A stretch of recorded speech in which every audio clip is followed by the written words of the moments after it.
got pushed back. And then people ran out there throwing bows and jumping. And I was like, oh, if someone had gotten hit, now they didn't. But I was looking at a guy that came through and he was just had his arms locked up against him and just started walking through, throwing his elbows. And I was like, if someone gets hit by one of these elbows, they're being knocked out. You know, this is a weird world. He left the FedEx field in DC. Got this car. They get 20 for being here. Okay. But I was talking to him about your love of music because I was like, I don't think that when I speak to people often and you get on the topic of music, a lot of the times it's like, oh, what kind of music do you listen to? And then if you say a genre that they're not adept with it all, like they it's not in their wheelhouse at all. Like say I say classical, because a lot of people aren't going to say classical, right? When they hear that term, that blanket statement, they're thinking immediately Mozart, Bach, fucking Vivaldi, you know, whoever else. But clearly, like if you understand music at all and understand the transference of things down generations and the evolution of music, like the contemporary classical music that you can find online or on Apple is leagues away from what it once was. Like they're using, I don't even know how exactly that happens, but I mean, the technology, synthesizers, all sorts of interesting shit being put into the mix of it, but it sounds nothing like that old stuff, in the same way that any music that anyone listens to sounds completely different than the way that it did fucking 40 years ago, if it was around 40 years ago. Right. And I feel like it takes a lot for people to find a portal, like find a way into a genre if they didn't grow up on it. Yeah. Because you have to try to figure out, okay, like what do you like? And then you have to try to figure out, if you know the genre well enough, something that will be an easy conduit for them to find their way in. Like say you love Young Thug. I do. So free him. So hold on a second. Do we need to free him? I need him to be free. for the music. For the music's sake. Yes. Do you do that for people that have violent crimes? Are you like, free them so they can drop another mixtape? I mean, there is something that someone needed that they weren't getting, and they had to commit that crime. Like, oh yeah, oh that's a fact. Yeah. I've talked about that before. Like, just most crimes being I don't have and you have. Yeah, that's pretty much it. It's pretty deep. I don't know all the details to that whole YSL thing that they had going on. Yeah, you know, the whole, was it Young Slime Life? Right? Like this whole cohort of rappers, right, producers / street guys that were out there. I don't know much about that. So I don't know if I'm trying to free them, but I do understand that there is a competence in his music that clearly people haven't really been able to tap into like he has, like the melodic way in which he raps and all that sort of stuff. And that may be a way that someone that doesn't usually listen to rap could get into rap if they loved the melodic ways in which someone could use their voice, but wasn't really into super rapidy rap, Kendrick Lamar, J. Cole, right, super lyrical, miracle type of stuff. Like, so it's just interesting, but I feel like whatever needed to happen in order for you to open your mind to music, that shit happened. And I want to know, when did it happen? Like, were you always into a lot of different types of music, or was there something that happened where you just opened your mind to more than just EDM or rap or pop music or whatever? I think like when I was in undergrad, like I had just transferred to VCU. So I like hadn't really like found my social niche yet. And so going back to my dorm and just like chilling and listening to music, that was like, the musicians almost became like friends for me, as dorky as that might sound. But, right. Yeah. So I feel like once I started like really like listening to music, because I feel like for a long time I just was like, oh yeah, Drake's on, whatever. Like, okay, so you're just doing like top 50, whatever. Okay. Yeah, and then I guess I just started I actually started listening to it and like spending time like, okay, this is what I'm doing. I'm not just having it on the background while I'm washing dishes or like anything. Like I will like sit down and just be like, okay, I'm going to put a record on and like just listen to it. And then once I started doing that, then I started like reading about music and reading like music criticism and writers will be like drawing connections between artists. And then from that, then you can find more music. Right. And then also like things like, I know like I'm kind of weird about the algorithm, but, like Apple Music being like, oh, I think based on what you listen to, you should try this. And I'm very open to being like, okay, even though it might be a little spoon fed to me, but no, I mean, listen, if the algorithm's right, then the algorithm's right. Like if they get it together, then it's fine. Like I don't have any issue with that. I'll click on some stuff and just check it out and see if it's the case. Cause sometimes you end up with some good shit. I usually, when it comes to books and music, get stuff from, no, I can't say that. A lot of it comes from people sending me stuff, like actual personal recommendations. That's a lot of things, films, books, music.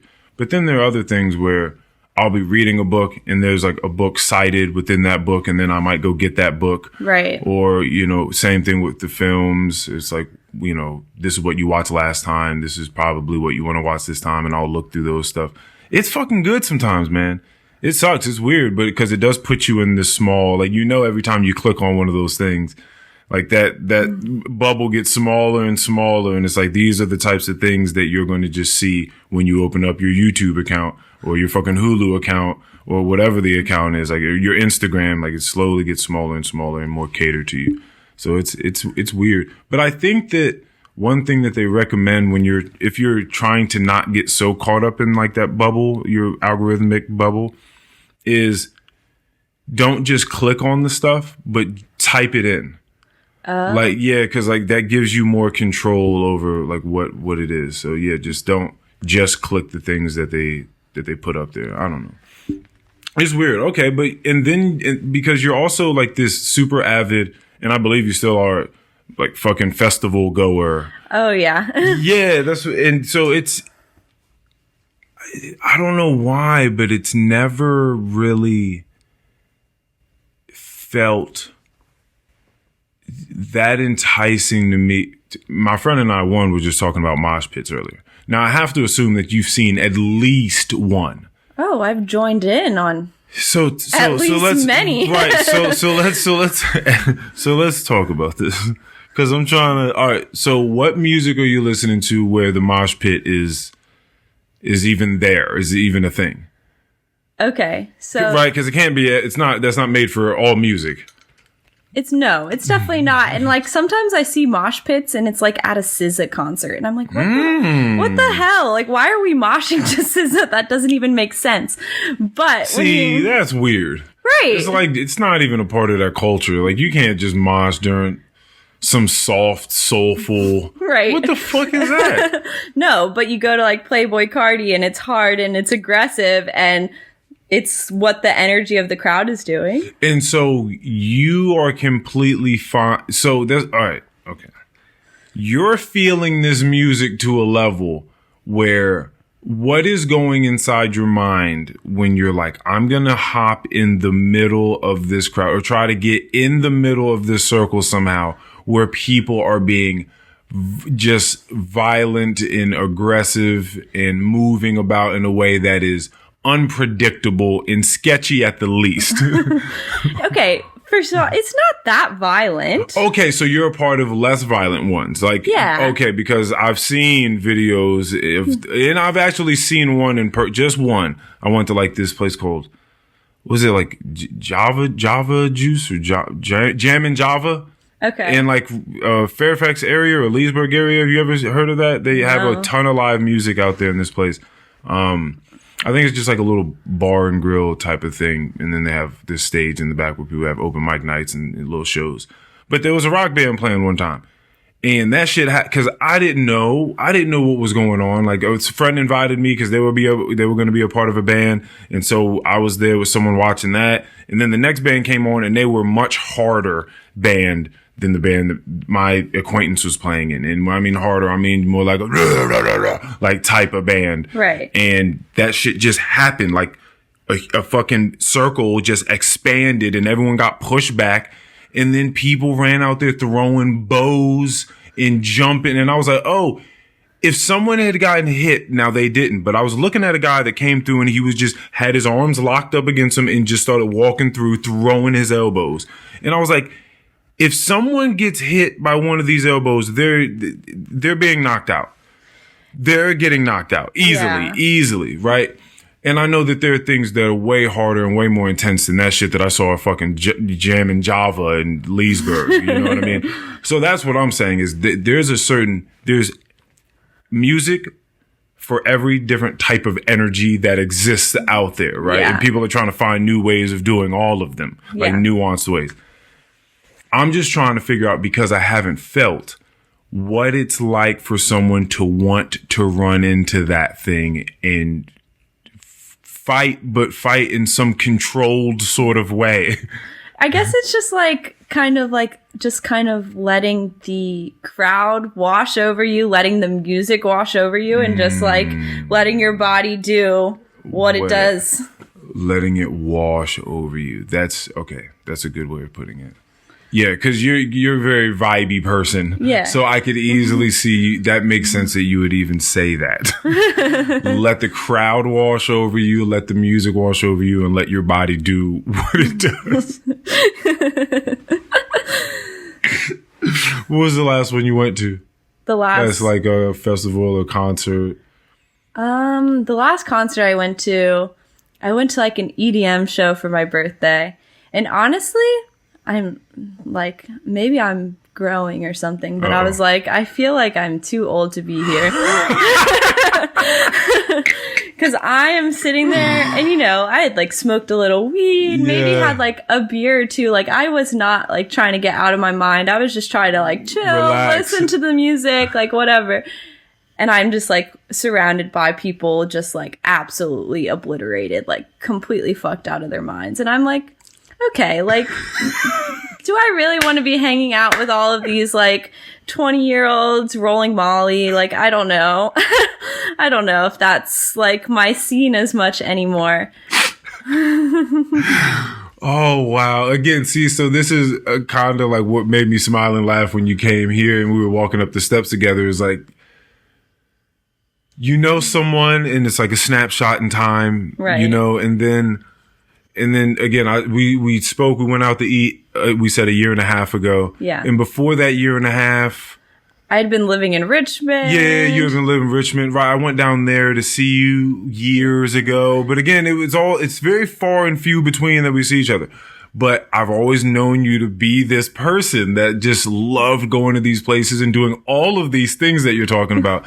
And then now to again see the person again, and now you're finally just like, yeah, and even now it's still just like kind of like a question mark. Like you're still getting to the point you haven't even truly answered it for yourself, but you're thinking, yeah, I don't know. I don't really think it's for me anymore. And it's funny because that's what time does. Yeah, I guess it just depends on the artist too. Like if I'm going to a show where it's like an indie rock show or something, and like you can actually like feel the emotions of the artist and everybody's just there to like listen to the music, then that's like a very different scene than like going to an EDM show where everyone's there to do drugs and get fucked up. Yeah, that's a fact. I was having this conversation with a very near and dear love of mine, and we were talking about, do you know now? Well, maybe you do, maybe you don't. These weed distributing companies, like such that are in DC, if you purchase from them, they have, first of all, let me just state how grateful I am, because when I was growing up dealing with like drug dealers suck. Oh my God. They were the worst. Like, there are always these sketchy guys, and sometimes they do have it and sometimes they don't have it. And sometimes you're waiting on them to come out of their house for 20 minutes, or you're waiting in some sketchy part of town and you're like, why are we here? Police officers must know about this place. Like, why don't we go to like a normal place where people are? I feel like it'd be much more inconspicuous and a conspicuous place. Like, it was weird working with them. And so and I used to say, by the way, I was like, motherfuckers don't want me, like these drug dealers don't want me to become a drug dealer, because if I become a drug dealer, I'm going to be the best type of drug dealer. I'm going to have a business mindset. I'm going to be a kind human being. I'm going to be punctual. I'm going to have great communication. Like, it's going to be a wrap for the rest of these fucking drug dealers. But I didn't become a drug dealer. Good. But the people that are now coming out in these decriminalized, legalized states and provinces and selling in a graceful way, they have all these cool little like bonuses that come if you buy so-and-so, get something free. You know what I mean? Like, it's a real fucking business. And one time, and maybe I'm super late in the game, maybe I'm not, I don't know, but a friend purchased some weed and they were like, hey, with this purchase of weed, they gave me 3 of these fucking capsules. It's like, oh shit, that's mushrooms. Oh. Like, you can now purchase weed and have mushrooms given to you in these capsules, these microdosing capsules, and they just come, or you can clearly just go purchase those, but they just come with, like, oh, you buy a quarter of weed, here, have 3 magic mushroom pills. And it's like, in the nation's capital. It blew my mind. I'm like, holy fuck, like, that's where we are today. Like, I just got mushrooms for free from a company like that. What? You can buy chocolate bars with mushrooms in them. Like. Oh yeah, these things are crazy. But the reason I bring this up is because, we've clearly had our run-ins with LSD, with psilocybin, these things, and they've been great. And you understand what it's like to fully blow your mind, like to take the full 1/8 of mushrooms, to take 200, 300 micrograms of LSD, you know what I mean? Like 2-3 tabs. We know what that is. And those were immense and beautiful experiences for what they were. But there's this thing of just scaling back and just knowing how much of something to take. And if you take just one of these little pills, I think that you get in like the best state. Yeah, no. Still super functional, just wildly relaxed. Yeah. I was telling my friend earlier, like, I know exactly when it kicks in because my breaths get deeper. Oh, okay. Like, they just get very, very slow and just. And then you just let it wash over you. And you let it wash over you. That's the thing. That's the thing with any of these things. You have to allow it. Yeah. As soon as the resistance happens, you're fucked. Like, you're fucked for however long you're going to choose to resist. You have to allow. Yeah. You have to allow. But, yeah, so that's why I brought that up. It's just so crazy that comes that way. But that's all you're stating is, maybe I don't need to be at this concert completely blasted with these kids.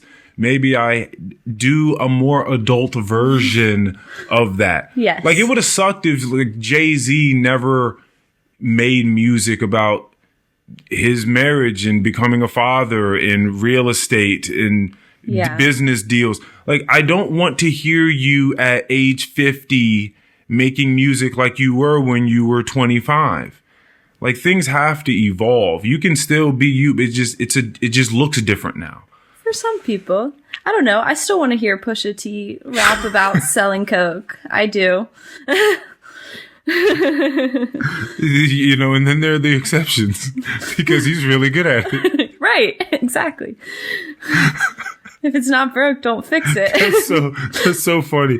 He just keeps coming. That is so wild to me.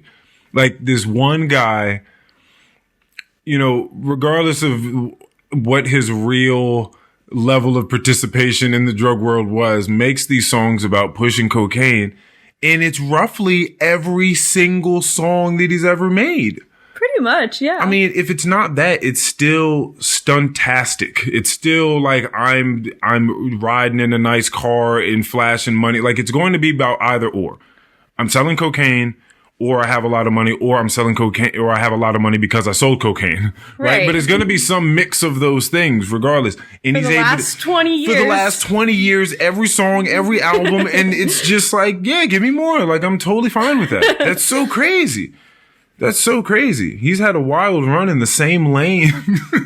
And who else has been like that? Who else has been able to do anything like that?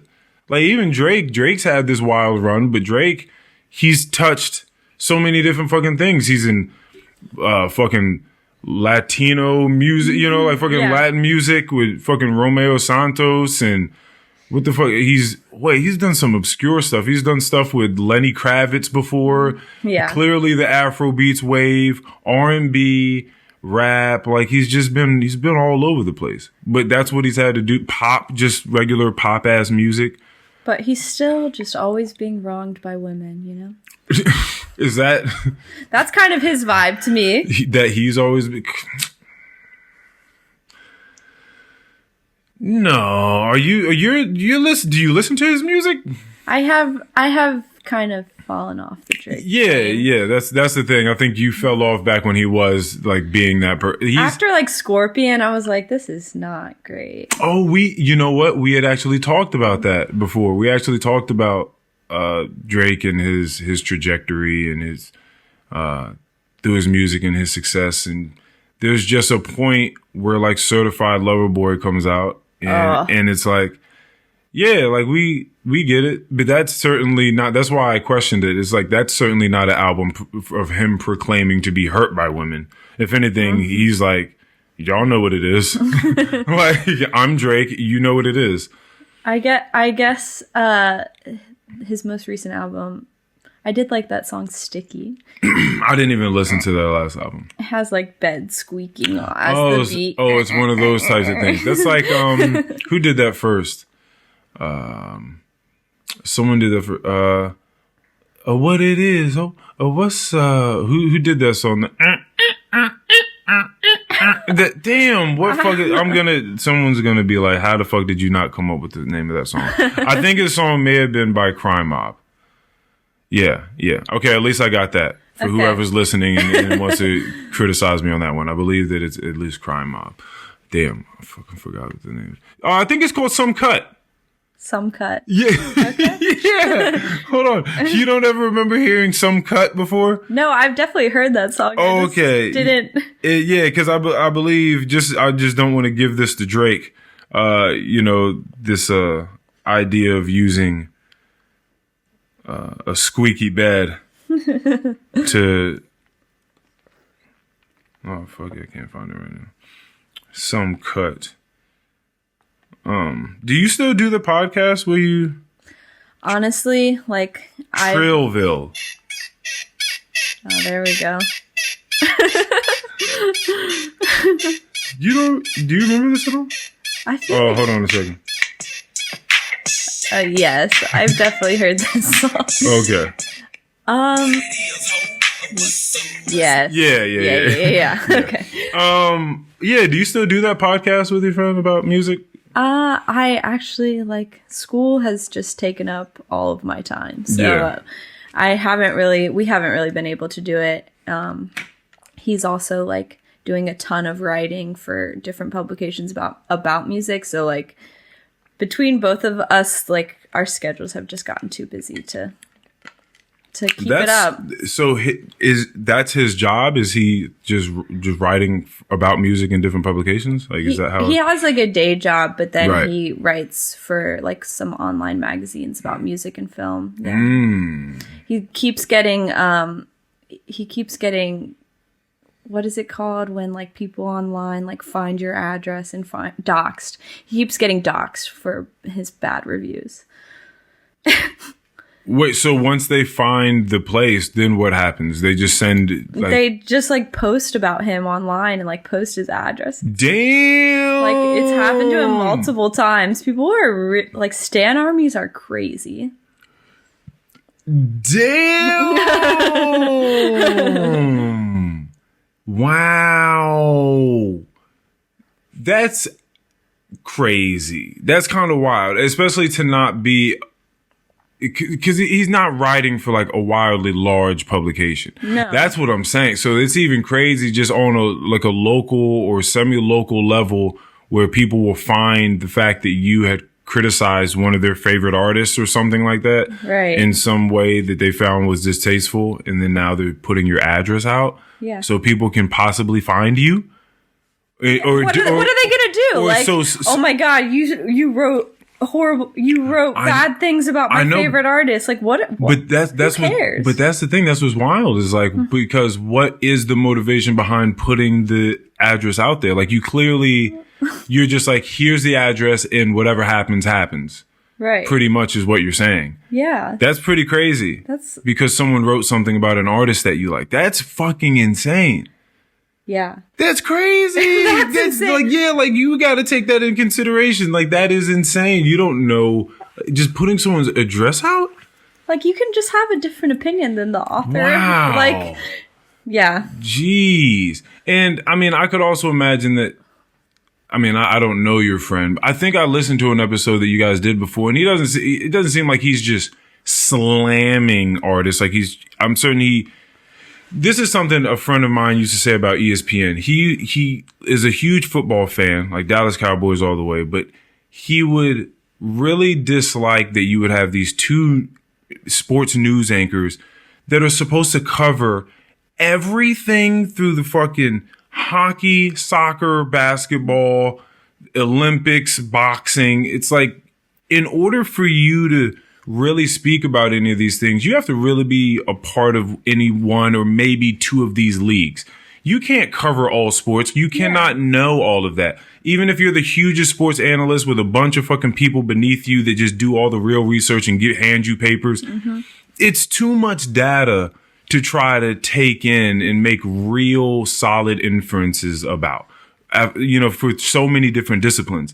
And I think it's the same thing. I could imagine that whomever he is critiquing, he listens to or has some sort of understanding about their music, their discography, their history. Yeah. And he's not just completely talking out of his ass.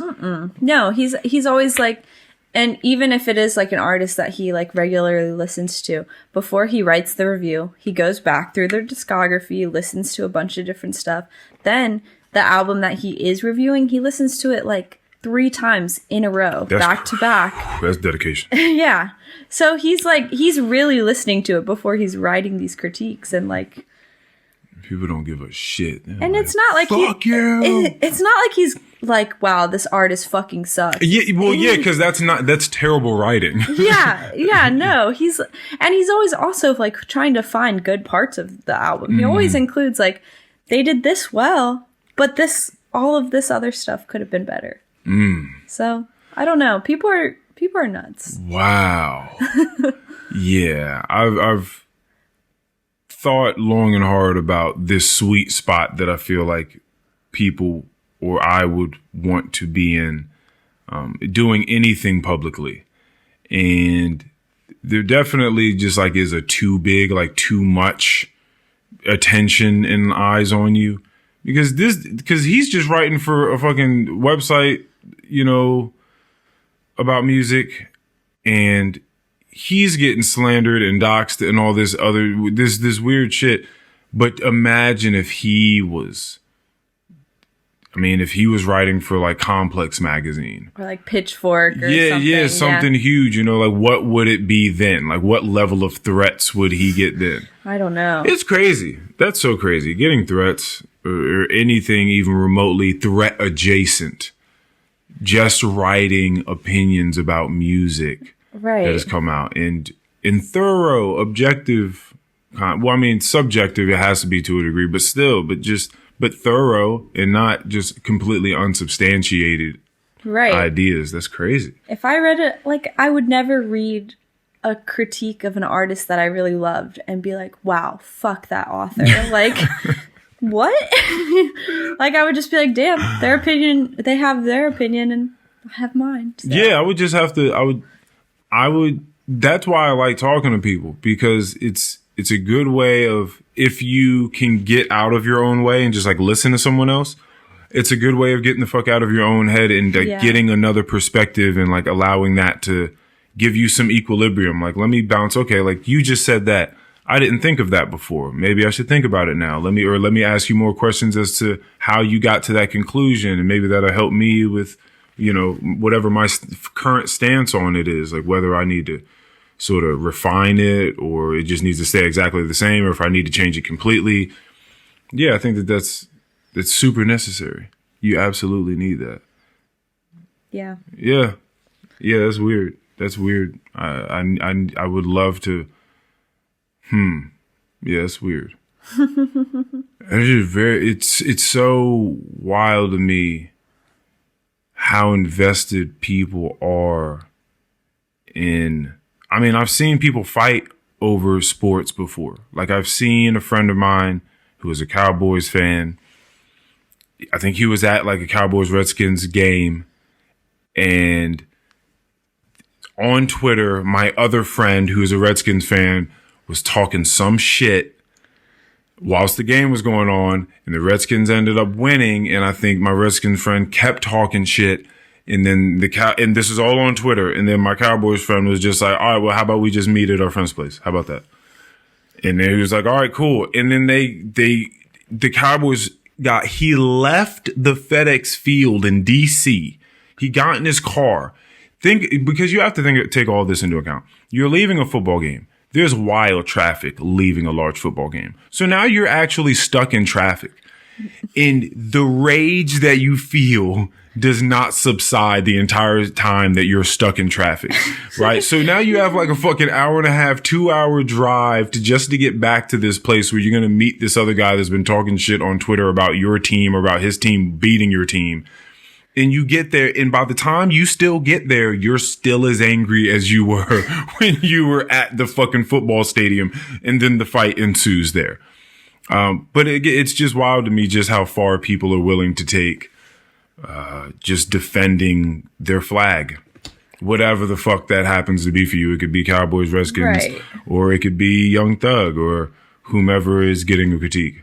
I don't know. You just have to have like a little piece about it. Just be like, do your own thing. Like, it's okay if other people do their thing. Yeah, that's very true. But again, let's talk about scaling back. So what else are we scaling back in life? There was a point in time where you tore your ACL in a ridiculous amount. 3 times. Okay, so there was one of the times where you tore your ACL, and then I spoke to you the next time, which wasn't super long after, and you were like, I went out dancing and I just needed to dance, and then I tore it again. And I'm like, okay. So I just say all this to say, how's the ACL going, and are we scaling back on all the things that used to tear it? Yeah, no, I've learned how to like keep myself moving without re-injuring myself, you know, like, and I've been exercising a ton. Like, that has been like my main form of stress relief in school. Like, basically I finish class, I always have my gym bag with me. I go straight to the gym, and then I know when I get home, okay, I can relax and like just study and do my work. And I don't have anything like hanging over me, you know? Yeah. But in general, like, I don't know. I've learned that how important sleep is. Congratulations. Like, I don't like to wake up feeling like crap. Congratulations. Man, it's so funny when it happens. Some people just get there differently. They get there. Sometimes it's by accident. Like, you fall asleep in some state that you didn't normally before, and you realize how great it was. And then you wake up and you're like, oh, fuck, I need to try to do that again. I need to try to like duplicate that experience. Right. Okay. All right. So how'd you figure that out? Was it just like the partying and it was just like, man, this shit just does not feel good after a point in time? Or also just like I think like basically being in school just kind of turned a lot of things around for me. But it's like when I wake up, I have to get to class. I have to be like focused and ready. And like if I am staying up late trying to study or something, like that's going to ruin my next day of studying. That's going to ruin my next day of class. I'm not going to get that information that I need. So, you know, I'm pretty strict about my bedtime these days. Yeah. And like even on the weekends, I'm like, yeah, but I want to like wake up and like go to the gym and like study. So you know that saying that's like nothing good happens after 2 a.m. I'm like nothing good happens after like 11:30 p.m. I would say. Shit, I scale that shit back. I just say that there's nothing for me after like 9:30 p.m. Like there's just at that point in time, I'm not doing anything that I need to be doing. Like I can go to sleep at that point in time. Like I should have been winding down and getting ready to go into sleep. There's nothing I really need to accomplish after 9:30 p.m. Especially when I wake up at like 4 o'clock in the morning. Oof. There's nothing for me after 9:30. There's nothing waiting for me. No. There's no one I need to talk to. My stretching ought to be out of the way. Whatever reading I'm doing, whatever meditating I'm doing, that ought to be out of the way. I'm going to sleep. I'm done. Yeah. Like my friend, my roommate, there were 2 things I think that he had done. And he was just like, man, I can't believe like I wasn't doing this before. For some reason or another, he was sleeping over top of his covers for a long time. But with the fan on, and sometimes he would get cold. And he would just be like, fuck. And he would just like turn away from the fan, but just still be just his body, like no covers. Like he's still laying over top of the covers, but he would just turn away from the fan and just deal with it and go to sleep again. And then for some reason or another, he slept underneath his covers one day. Wow. I know this sounds crazy, but he slept underneath his covers and he was like, whoa, that made a huge fucking difference that I slept underneath. It was like the perfect balance between warm and cold and I was like, congratulations. However it comes to you, however you figure out that sleep is important in whatever like small steps you need to make to get better sleep, I congratulate people because that shit is fucking important. Yeah. I also like, I'm been super anxious with school. And like, sometimes when I lay down to go to bed, I'm like, okay, tomorrow I have to do this and this and this. Ooh. And I'm like, I have a really hard time like getting out of my head sometimes for sleep. And honestly, I like talked to my doctor about it and gave me some sleeping medicine. And oh yeah, yeah. And nice. It's like it's changed my life, I would say. Oh, very very nice. What is it? And did you ever just try like edibles? And did that not like indica based edibles or anything like that? I feel like if I smoke right before I go to sleep, I don't. No. I legitimately mean don't smoke. I'm talking literally just like itty bitty gummies that could be like 5 milligrams or 10 milligrams. That's what I mean. Yeah, I feel like I don't get restful sleep with weed. Okay. It's like I can use it to relax, but like it's not necessarily going to like knock me out or something. And then melatonin wasn't working. I was still waking up multiple times a night. And so it's trazodone. It's like a SSRI actually, but like it's not a very good antidepressant and it's a good sleeping aid. That's what they said. Okay. That's funny. But I don't take it every day. I only take it when I'm like, I need a deep sleep. Is that that saying that they give it that it's not a good antidepressant, but it's a good sleep aid? Do you think that became a thing because the drug came along as an antidepressant, but it turned out to just be a better sleeping aid than that? So they kind of moved on from that. So so for antidepressant, they wouldn't normally give that out, but it just kind of morphed into like, actually, this is a better sleeping aid than it is an antidepressant. Like, let's just use it primarily for that. Yeah. And lots of different drugs have like their off-label use. So it was just, it's like one of those. Yeah. Right. Off-label use. That would make sense. That's interesting. All right. So what's the like main form of physical therapy that you do to keep your ACL from not snapping? Like, what do you? Well, so I have been getting like pretty into weightlifting and like basically just keeping my quads, hamstrings, and hips like really strong. Like I have not had any issues with my knee at all. I've even like started running a little bit and like no issues. So I think like just like strengthening those muscles has really like, it kind of like holds my knee in place, if that makes sense. Because I like currently have a torn ACL. There's nothing holding my knee together. Right. So like my quads got to do a lot of work to hold my knee together for me. Oh man. Yeah. You have to keep them strong. Yeah. Yeah. But that like kind of, I don't know, comes down to like what I'm literally studying and like what I want to do. So yeah, no, yeah, you should definitely. I'm my first patient. Yeah, you should definitely keep on doing that. Yeah. What are you doing like specifically? Like for like lunges, or is that good for the? Yeah, no, I do lunges. I do like leg press, and then I do like RDLs. Like basically, I just need. Do you squat though?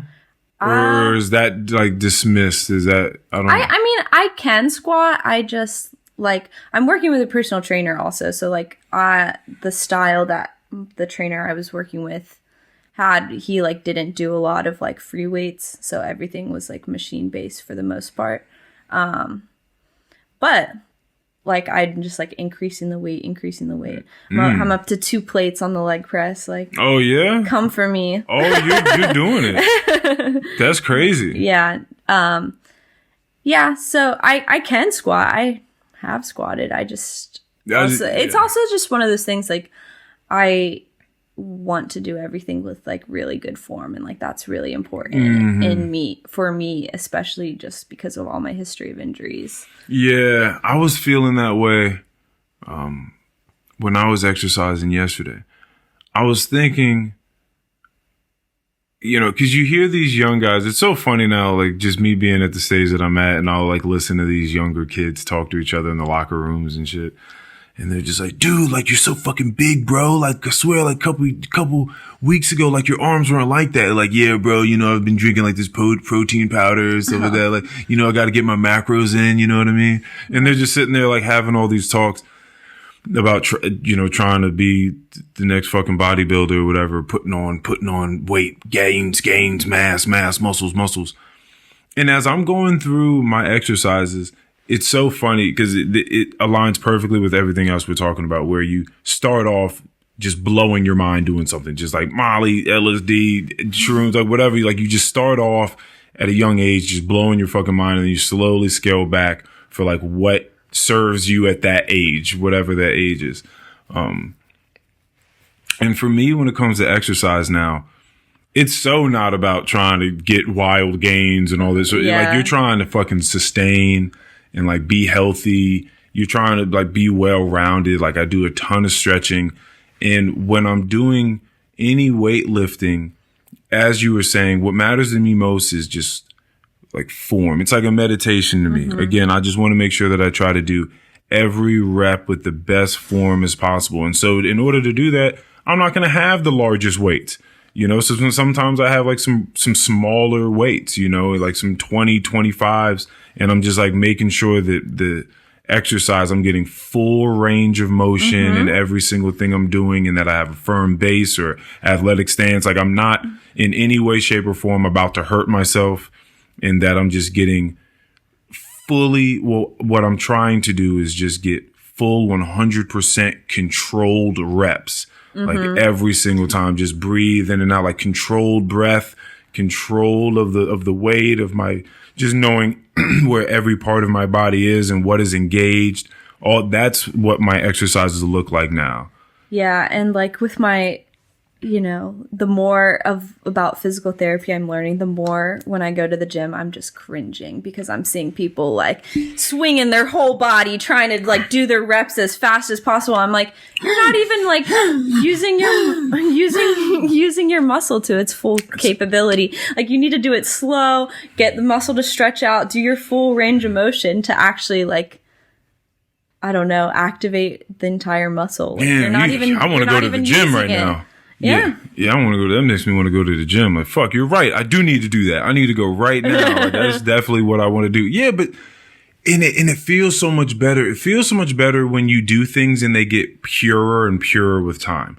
Like, you know, you're not doing it for whatever bullshit reasons you were doing it when you first started doing it. Yeah. Like, you're building better intentions as to why you're doing it. And exercise is a great way to do it, or even to bring that into conversation, because a lot of the way that people get into exercise is 100% aesthetics. I want to be sexy. Mm-hmm. Like, that's what I want. And a lot of times it's to spite the person you just broke up with, you know, new year, new me, whatever the fuck it is you want to tell yourself. And so you're trying to do that thing. And those intentions are whack, but the conclusion is great, which is you're getting in the gym and you're working. So we'll take that over doing nothing at all. And then slowly maybe you realize, okay, I actually don't hate that person anymore. So I'm not doing it to spite them. Okay, well, maybe I'm just doing it because it feels good to be healthy and to move my body and express my fitness, I've heard it called, in this way or whatever. Yeah, it's kind of like moving from extrinsic motivation to that intrinsic motivation and like doing it more for yourself. Yes. And then this also kind of comes into like my area of interest right now is like really like health across the lifespan and like being able to move across the lifespan. So like I'm super interested in working with elderly folks because like once you stop moving, like your life changes, you know? Once you can't reach above your arm and you can't put your dishes away. Once you lose the strength in your hips to stand up, like you can't get out of a chair. Like, so you have to be able to keep yourself moving throughout your lifespan in order to even just do the most basic tasks. Like movement is at the core of like our existence. Yo, you just said something that was, and I love when this happens too, because you just said something that was so obvious and so necessary to say at the same time. Right. So obvious and so profoundly necessary to say. Because I think that we don't think about those types of things. People forget that there is a time when there's going to be the last time that you did something. Right. Like, and people don't think about that because you just grow up and I tie my own shoes. I put on my own pants. I do this. I do that. Like, you do all these things, but you never think like, oh, that was the last time I did that. You won't know until you go to try to do it again and you can't. Right. And that's always been my question about these people on these shows like My 600-Pound Life. I'm always thinking, at what point in time were you in bed? Because I'm making an assumption here, which is there's a person in bed. They like to eat a lot of food. They don't exercise. They're doing all the right things to get bigger. Right. And they probably get out of bed to go to the bathroom and maybe to grab some food from the kitchen or do whatever they do, maybe smoke a cigarette, come back to the bed. And around this point in time, they're like 300 pounds, maybe pushing 400 pounds, something like that. But there has to be a point where they were in the bed and like on a Thursday, they tried to get out of the bed and it was like that day was like, whoo, that was a little bit different than Wednesday. Like that was pretty fucking tough to get out of that bed. And I wonder if Friday, it's the same type of tough or a little bit tough. You're like, man, oh, it's okay. It's noticeably difficult for me to get out of bed. Like I'm breathing hard. Like I could almost not get out of the bed last week. So I wonder if like people notice that happen and then the day comes where like they try to create the momentum to roll out of bed and they're not going anywhere. And they're like, oh, like, fuck, I'm here now. Like, yeah. I'm just in this bed. I have to make a call. Where's my phone? I have to call someone and tell them to come and start taking care of me, to start doing stuff. Right. Like at one point,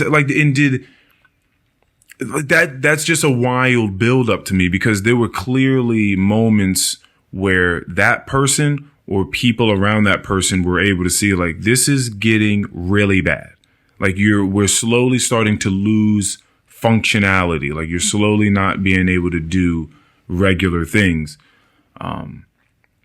I thought about that when I just took a trip to Maui, and on the airplane. Oh, I'm jealous, first of all. So beautiful. I'll show you pictures and stuff. But it was on the airplane. I was like, wait a second. How do people get places if they're a certain size? And I knew that like some years ago, I think that they made it so you legit would have to purchase multiple plane tickets if you were a certain size and you were going to be like spilling over into other people's. Because you've been on a plane. There's not room for super large people to be walking down the aisle and small people. Hey, that's what I'm saying. So like, I'm like, so can you just not travel by plane? Like what has to happen here? And then I would go into the bathroom. I'm like, there's no way. Oh yeah. Like even if you did get on this plane, you're not going to the bathroom. Like you're not getting into this small ass room back here. The door is just like the door. It's like it's a closet door. Yeah. It is a closet. Mm-hmm. That's a real wash closet. Yeah. Like you're not getting into that thing. Yeah. So that is very, very weird. But as you said, or as I said about what you said, that is so obvious and so necessary to say. That you're right. There are just these things that you take for granted, like putting away dishes, putting that box of cereal up on the top of the fridge, right. Like, squatting down to pick something up. Like you start to lose those things. Fuck, that's crazy. See, I need to stretch too. Ooh, you make me want, these conversations make me want to take care of myself. Oh, like, absolutely. Oh my fucking gosh, man. Yeah. So what do you, what else do you do to try to take? Are you into massages? Do you get massages at all? I don't get massages. Do you like them? I do. Okay. Yeah. Okay. Yeah, but I mean, like last semester I was taking orthopedics, so we were learning all of those different like strategies to help keep your bones and your joints moving well. Okay. So my classmates and I were always like, "Hey, can you crack my neck really quick? Can you?" Yeah. So we all like. Basically, we all like to practice on each other. And I was about to say, and you all can just do that for each other? Just like, wow. That's a wild team. Yeah. Whoa. I'll go to someone and be like, hey, yeah, my neck's hurting a little bit. And then I'll be like, oh, let me just manipulate real quick and just... Wow, that's awesome. Yeah. That's an awesome like team of friends to have. Oh yeah, no, we're definitely like a pretty close-knit group. I think like we're all kind of going through it all together. So yeah. Yeah. Is it like super competitive as well? That honestly, no. Like I was worried about that because it is very competitive to get into school in the first place. You have to have great grades. You have to like have all of this experience. You have to volunteer. You have to look like a really good person on paper. But so I was thinking like, oh, I'm going to get to school and everybody's going to be like all about grades. And most people I'm pretty competitive just with myself, but a lot of people are just like, I want to get through school. Like, and we just have to get B's. Like it doesn't matter if you get A's. I'm not that, but I wish I could be that. I wish I could be one of those people. You're so scholastic, so scholarly. Yeah. Yeah, no, but getting A's was not on the agenda for me. But we all have to like study together, and like honestly, that was something I never did in undergrad, was like study with other people. I was like, no, I'm going to learn this. I'm going to figure it out for myself. But I guess like when I'm studying with other people, like they're always thinking about something in a different way. And then the way they explain it to me, like might make more sense to me. So I think like the fact that we all really rely on each other for studying, and then also we have to practice a lot. So we're learning all these hands-on skills, and we have to like practice because we have these practical exams where we go in, our professor is acting as the patient. We have to like show the professor that we know how to do all of these skills, which is a totally anxiety-inducing experience. Yeah, like you actually are going to, when you say hands-on, you are going to touch this professor and you are going to do things to his body. Yes, and then the professor is like writing notes while you're doing it. And like, yeah. So like we all have to practice for those assessments together too. And so like that has kind of like broken down any like walls of competitiveness that like we had. Because we all like kind of need each other to like get through it. That's awesome though. Yeah. Yeah, no. Practicals are terrifying though. I actually recently failed my first practical. Why so? What was the issue? Well, I was like very nervous, and my professor is pregnant, so she brought in a substitute. Okay. And I didn't know this substitute. Like, this substitute doesn't work in my program. I've never had her as a teacher. Like, she just was this random person. Caught you off guard. So it caught me off guard, and I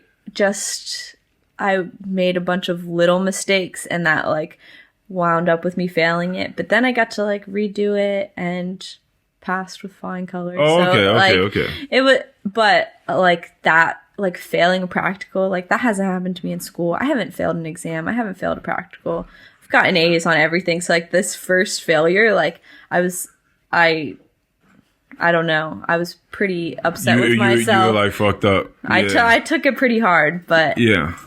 I don't know. And then afterwards, you took the critique that they gave you, I'm assuming, and then you went and you worked on it and you learned about it, and then you came back and you passed. Right. Boom. Yeah. And I went to my professor's office like before I had to redo it and just like spoke to her about it, and she was like, this is all like a learning experience. Like, we know that these practicals, when you go treat an actual patient, you're going to be fine. I just want to make sure that you have learned from this experience. Yeah.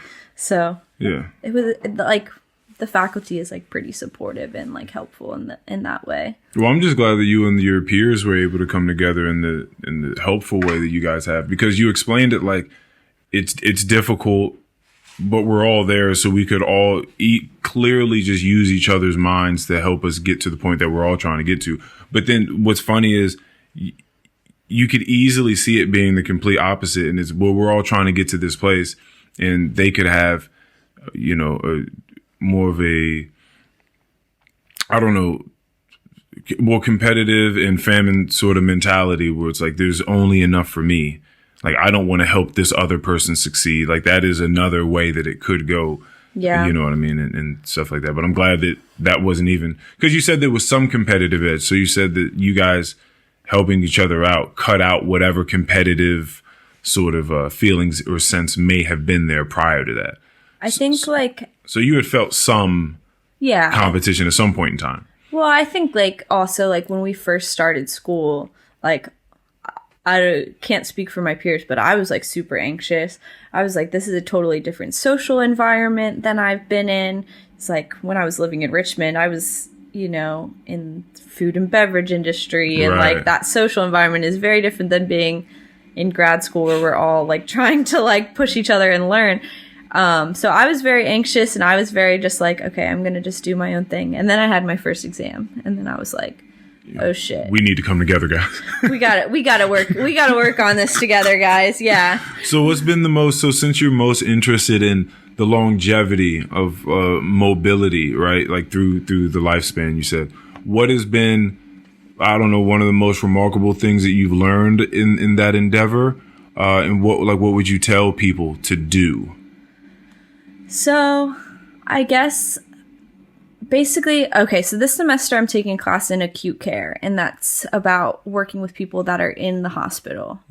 So like you're seeing this person on their worst day, and I went to MedStar Washington Hospital in DC for a part-time clinical. So I went like 3 times to the hospital and worked with a PT there.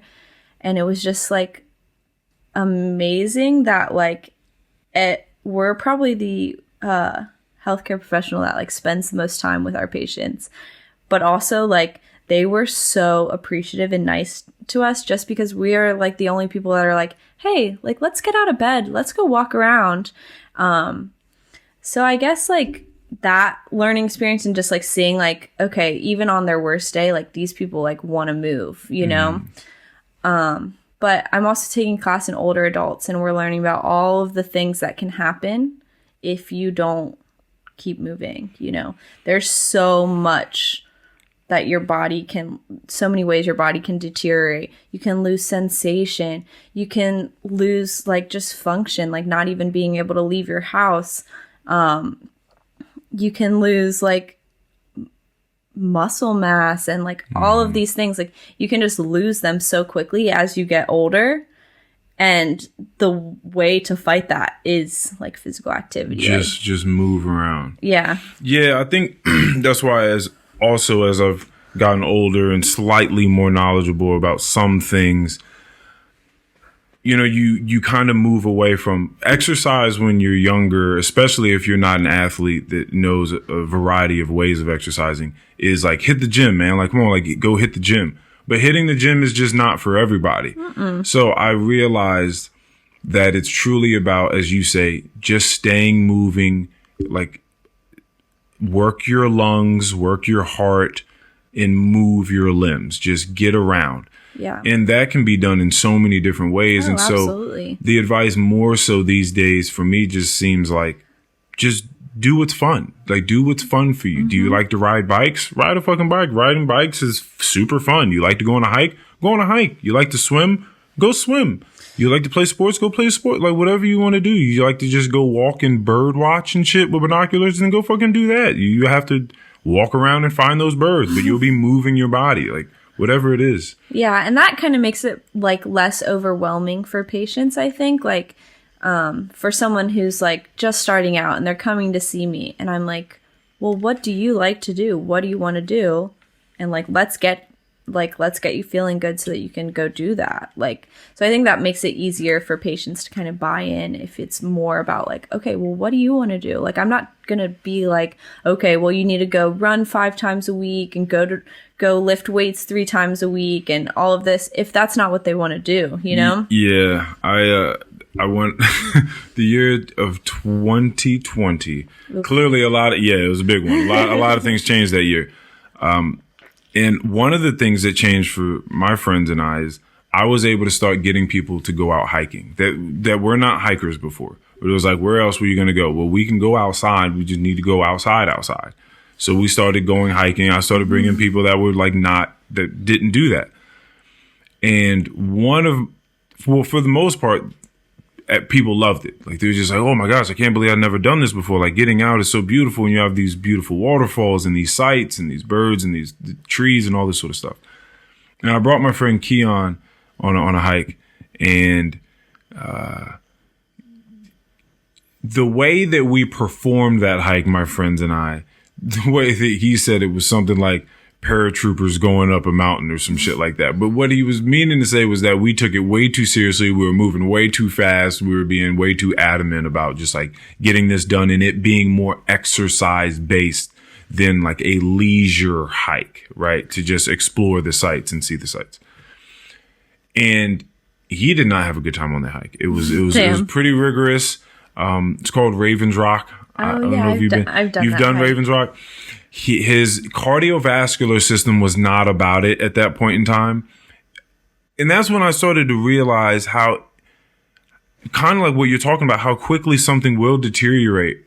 Like you won't even realize it, because there were so many different types of people doing the hike. Yeah. So like there were elderly people, young kids, there were big people, small people, short people, tall people, like all different, you know. These soccer moms passed us like a bunch of times. And I'm just like, but my friend was wheezing. And he's like, fuck, like this is fucking crazy. He started throwing up in the woods. Oh, God. Like it was like really bad. I'm like, okay, bro, this is an issue. Like we got to get moving more. Yeah. Like we need to move more. Yeah. You know, because this shouldn't be the case at age 30, I think it was at the time. Like this shouldn't be the case.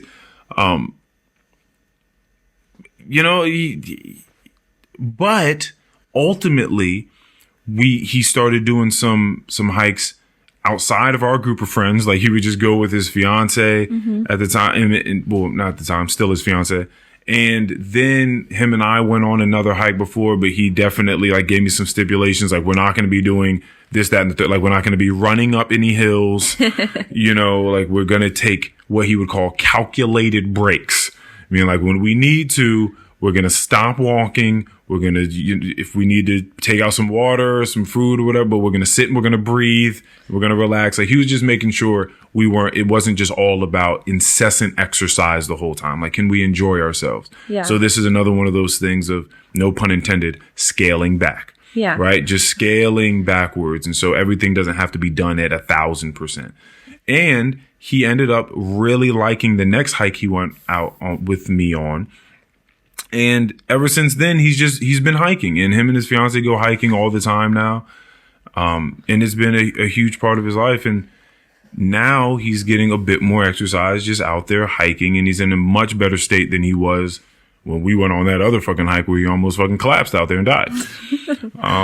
And, you know, I think he wants to get a bicycle. He still hasn't gotten that. He's been talking that for a little while. But either way, it's just about just doing something. Just getting out there and moving about, because you have no idea that your cardiovascular system is some trash. Like, you didn't even know how bad it was until you tried to do this hike, and then now you just it's like, right. Bro, like, we just started.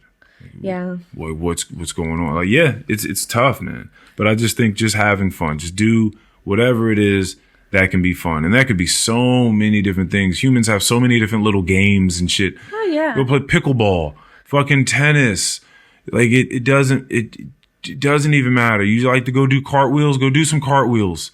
Like, it's literally anything. Just move. Right. Just fucking move. Play VR, like the dancing games on VR. Dance Revolution on VR. Do that. They get to moving. Yeah. They must burn wild calories. Oh yeah. Going on tour on Dance Revolution.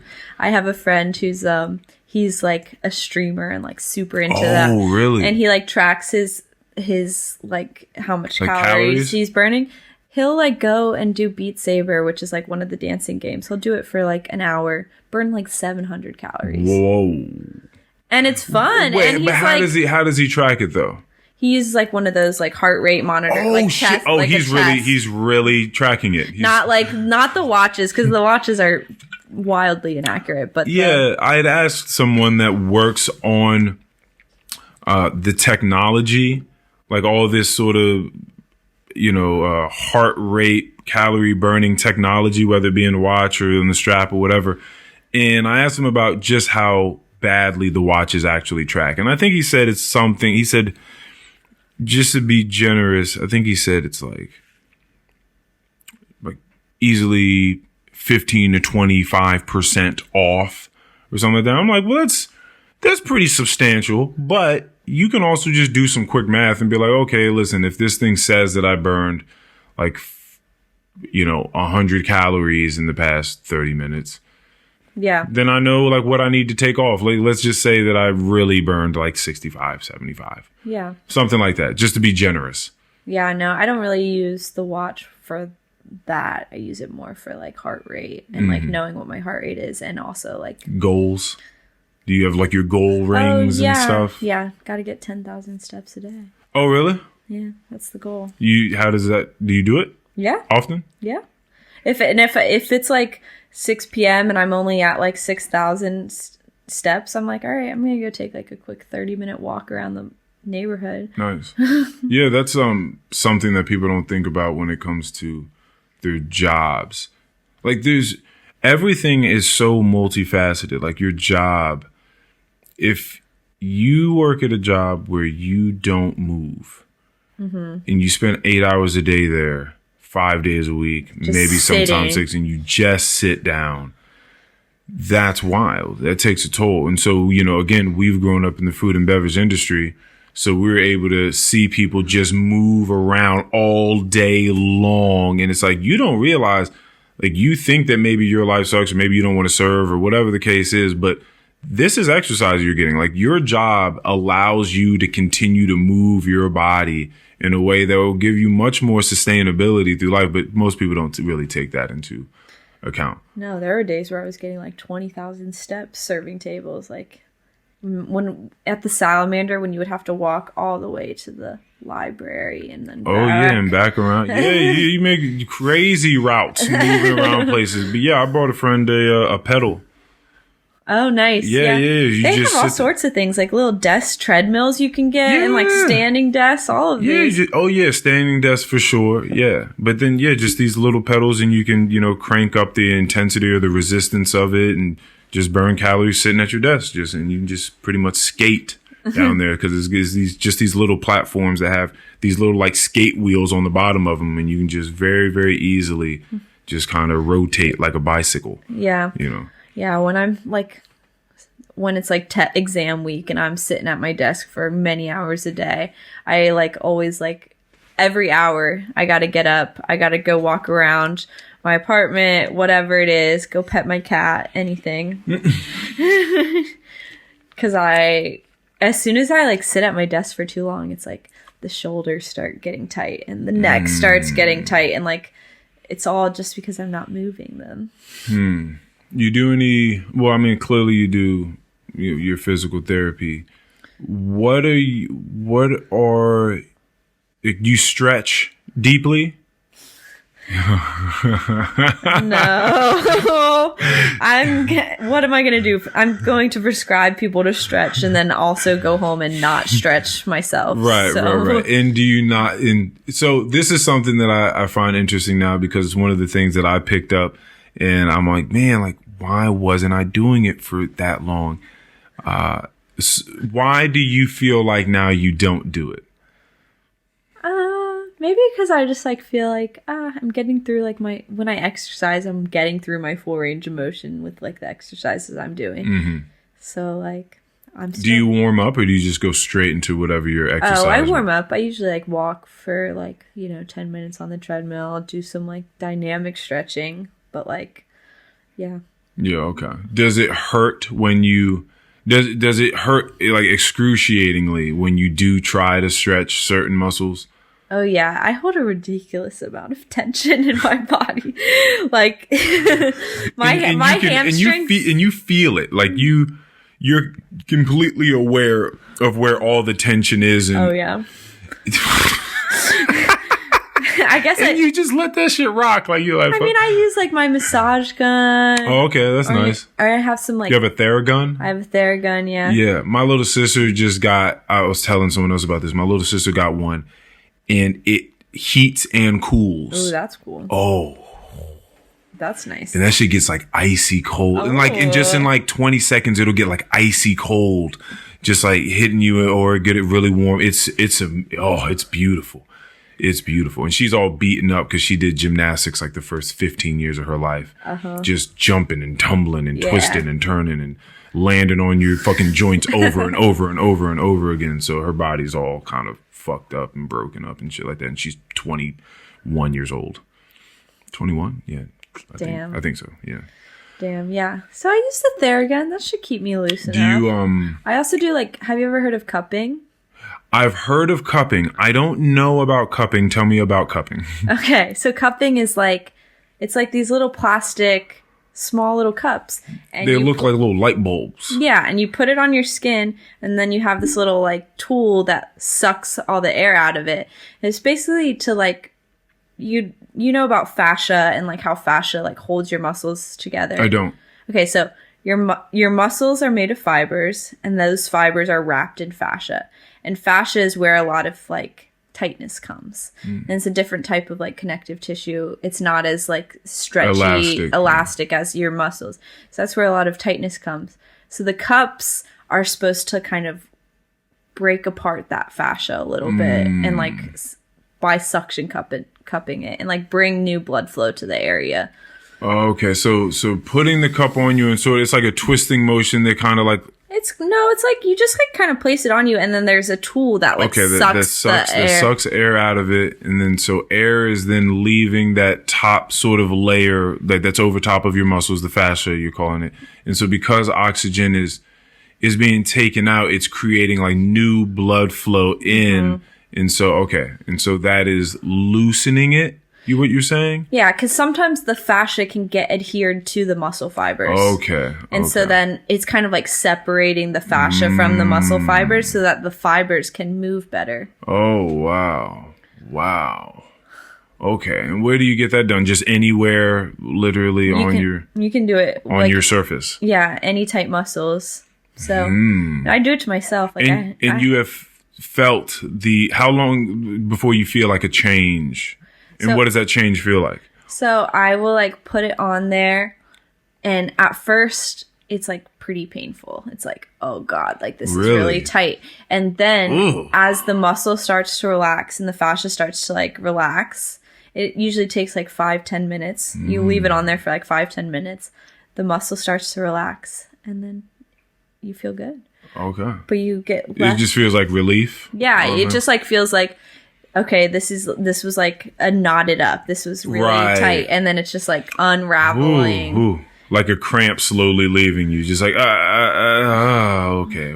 Yeah. Yeah. Well, yeah, again, I've sort of felt that with you talking about the knot is when you're getting a massage from a masseuse and they're like got their elbow in your neck and they find a knot. And then they just sit, and you know when they find one because they just sit there and just roll it out with their elbow or their forearm, and you're like, oh, fuck, this hurts. Yeah. But it's so necessary. Like, I need you to keep going, you know what I mean? Until it just slowly rolls out. Oh, God, I love massages. I fucking love them. Have you ever heard of dry needling? No. Okay, so dry needling, they take like acupuncture needles. Okay. And they put them in the muscle belly where that knot is.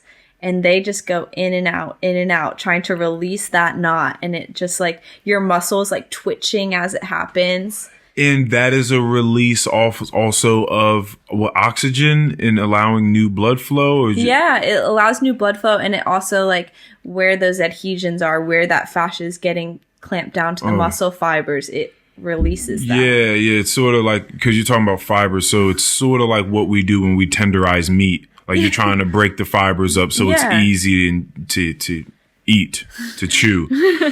Oh, man. Yeah, I mean, that's all we are. We're just a big meat sack. Like we're just walking around just as meat. Like, sometimes we forget about that. But yeah, you're just trying to break down the fibers. Speaking on breaking down fibers, do you foam roll at all? You have a foam roller? Mm-hmm. I got a bitch ass foam roller. It's not really that cool. Like they have like these little itty bitty nodes that come over top of it, but they're rounded. I need like the ones that have the spikes and stuff that come out. Like I need those. No, I just need the like just plain. Oh, you just want the regular, like just smooth, cylinder. Yeah. Yeah. Smooth foam. Yeah. Okay. Those feel good too. Yeah. Well, I guess that's a lot of the like breaking up of the fibers and all that sort of stuff. All of these things kind of have the same like effect. Philosophy behind them. Yeah. Dry needling. Just sitting there and just poke. And your muscle is like literally like twitching as you're doing it. It's it's nuts, but it feels incredible. You get a lot of chiropractic work done? Or have in the past? I haven't had one procedure. Okay, so no. And there's something about chiropractic and physical therapy where like we kind of just have different philosophies. So it's like I don't necessarily believe in chiropractic as much. Oh, wow. That's so funny. Yeah. Damn. Okay, what is an existing point of contention between the two? Just one.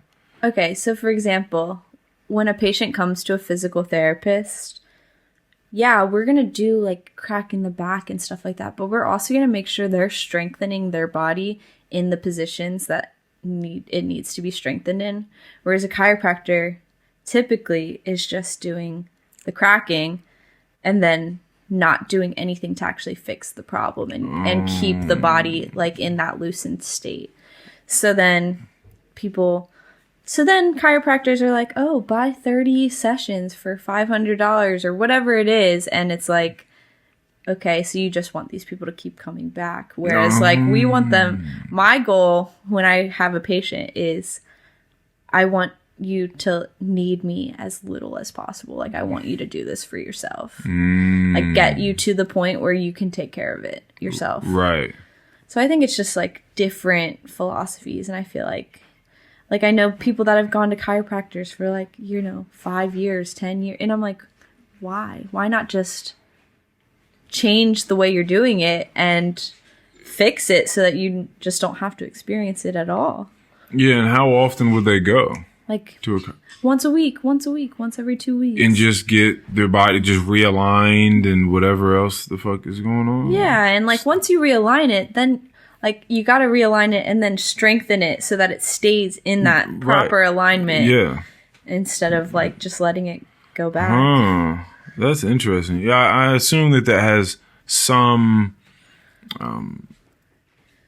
likeness to pharmaceuticals and just people giving away a ton of medicine. And I know this is a point of contention for people because it's not like I'm saying do away with all drugs, all pharmaceuticals. No one at any point in time should take any medication. Like, that's not what I'm saying at all. Because I'm certain that when it comes to medicine, I don't know what the fuck I'm talking about because I'm not a doctor at all. But that there is these two schools of thought, which is one, give them the proper medication that they need. And then there's this other one is like, okay, maybe not, but regardless of whether they're getting medication or not, let's try to figure out some holistic way of them being able to cure this thing, if at all possible, or at least ameliorate the symptoms of whatever it is that they're struggling with. Yeah. Like therapy versus strictly psychiatric help. You know what I mean? Like that type of thing. So what you're saying is you do both. Like, we're going to come in here, we're going to fix you up, but we're also going to try to give you the tools to get the fuck out of here and not call me again. Yeah. Which would be great. The best day of my life would be when you don't need me anymore. Yeah. That would be great. Yeah, that's awesome. Yeah. And back to, like, the pharmaceuticals, I have this friend, and she recently, was trying to, like, she hasn't previously been that concerned about her health. She recently, like, went to the doctor, got all her blood work, got her checkup. Like, she hadn't done any of that before. She's a smoker. The doctor prescribes her medication to help her quit smoking. And she just takes it, expecting it to just make her stop smoking. But there has to be a certain element of, like, I want to stop smoking, and this medication will help me to get there, but I have to want it for myself instead of just letting the medication do it for you. Right. I wonder what that does, like how that ebbs the appetite for cigarettes or something. I'm sure it's supposed to, just reduce the severity of cravings or something like that. But you have to, actually quit for it to help you. And she hasn't quit. She's just like, oh, well, the medicine isn't working. And I'm like, well, do you want to quit? Yeah, that's what's interesting about nutrition is, a lot of people have issues overeating. Yeah. And, so they take that out of bounds. And there are these ways, I mean, I'm certain that there are, I wouldn't know about them, but appetite sort of suppressants. Adderall. That's a super fact. Oh my goodness. Not eating a fucking thing for days on end, just fucking moving, making money or studying or cleaning or whatever the fuck it is you're doing, and maybe smoking cigarettes or whatever. But it's a different world when you're just constantly taking that. But yeah, the food is not, it's just not even a thought. It just doesn't matter. It's like, it doesn't matter. And then, the Adderall starts to wear off and it gets to the end of the day and you're like, damn, I feel like shit. You feel like, oh, it's worn off. Yeah, all the dopamine is fucking just, your brain is zapped and you've eaten nothing and probably haven't had the greatest water intake. And yeah, you're just in a weird zombie state. That's what it is. It's like, I can't really go to sleep, but I'm not nearly as focused and as happy as I was 6 hours ago. You know what I mean? It's a weird state. But I bring the whole satiety levels up because you can eat certain foods. Like, you can take the more holistic step where you eat certain foods that actually lower your ghrelin levels, your satiety hormones. You can fulfill those deeper with more nutrient rich foods that you're not as hungry 2 hours later or 3 hours later. So you can take those suppressants and just say, that'll do it for me. Or you can actually eat nutritious food and get the proper nutrients and still suppress your hunger levels later on. So there's a balanced way of looking at things. Is pretty much what we're getting at. Yeah. There's just a balanced ways of doing things. There are a lot of different schools of thought, and so it behooves us to know different things. Yeah. Yeah. And like a medicine isn't going to fix something unless you have the desire to help it like along. Yeah. You take blood pressure medicine and you're still eating a ton of red meat and you're not exercising, like what is it actually even doing, you know? And then I just know that there are people with just too much going on, and it's like trying to get this person off of medication, which seems ridiculous as well. Yeah. Like someone that deals with, like I just recently met someone that takes medicine for anxiety, clearly, because a lot of people do. Yeah. I think it's bipolar disorder, I believe. It's schizophrenic tendencies. And I think as far as I know, as far as the medicine goes, that's it. But they also just have other extremely chaotic and traumatic things just popping up in life. Like this is the type of person where just the dark cloud seems to follow them everywhere they go. And it's just constantly raining and storming over top of their head, like 2 feet away. And I just think we need to get this person their medication. Yeah. Like, you know, keep like them. Yeah, like we probably need to keep them with some medication. Yeah. You know, and we can try to introduce some other things. Now, clearly, this is not I'm just speaking from a hypothetical doctor standpoint. Like, this is not me trying to get her involved in anything. But I'm just saying, like, fuck. We could try to implement some things that might be good, some meditative practices or some exercises and that, but you need that medication. Yeah. And that's fine. Yeah. Yeah, that's completely fine. I've never been a huge part of the pharmaceutical world. I've never been a type where just the cabinets in my parents' house were stocked full of over-the-counter drugs. Like, I didn't have that growing up. There may have been some Neosporin somewhere, so if I got a cut, I could rub that on me. Some hydrogen peroxide, some alcohol. I'm certain there was maybe some Tylenol or aspirin somewhere, but it wasn't a full cabinet just full of syrups and pills and things like my family, they weren't into that sort of stuff. They were trying to find more naturopathic ways of doing things. And so my friend recently, what's funny is I've said my friend, and this person literally, I've talked about the same person at least 3 times when I've said that. But this person had gotten sick recently, and they were taking, like, I went over their house and I saw all this stuff in there. And they were like, this is everything I've been taking, like, to try to get over the sickness that I'm having. And they had like flu-like symptoms. They had day and NyQuil and like Mucinex pills. And there was, you know, some ibuprofen in there. And there was like a cough suppressant syrup. And then they were taking all these other vitamins and stuff like that. And I'm just like, all right, hold on a second. Hold on a second. And then on top of that, there was like this yellow mucus or discharge that started to leak from their eyeballs. And I'm like, all right, I don't know anything. Like, let me start off with that. Like, I don't know anything. Having said that, I will say this. I think you should stop taking so much medicine. No. Yeah. I think that you should let your immune system do some of the work and let it battle it out. And you're just going to have to deal with this for a little bit of time. Get your fluids in, drink a ton of your waters, put all your lemons and limes and cucumbers and shit you like to put in your water. Go ahead, do all of that. Get these supplements, like take your vitamins that you regularly take, your D, your C, all this stuff that the doctor told you need, your iron because you're iron deficient. Take all of those things, your magnesium, your elderberry, all that stuff, that your probiotics, prebiotics, that's all great. Do that.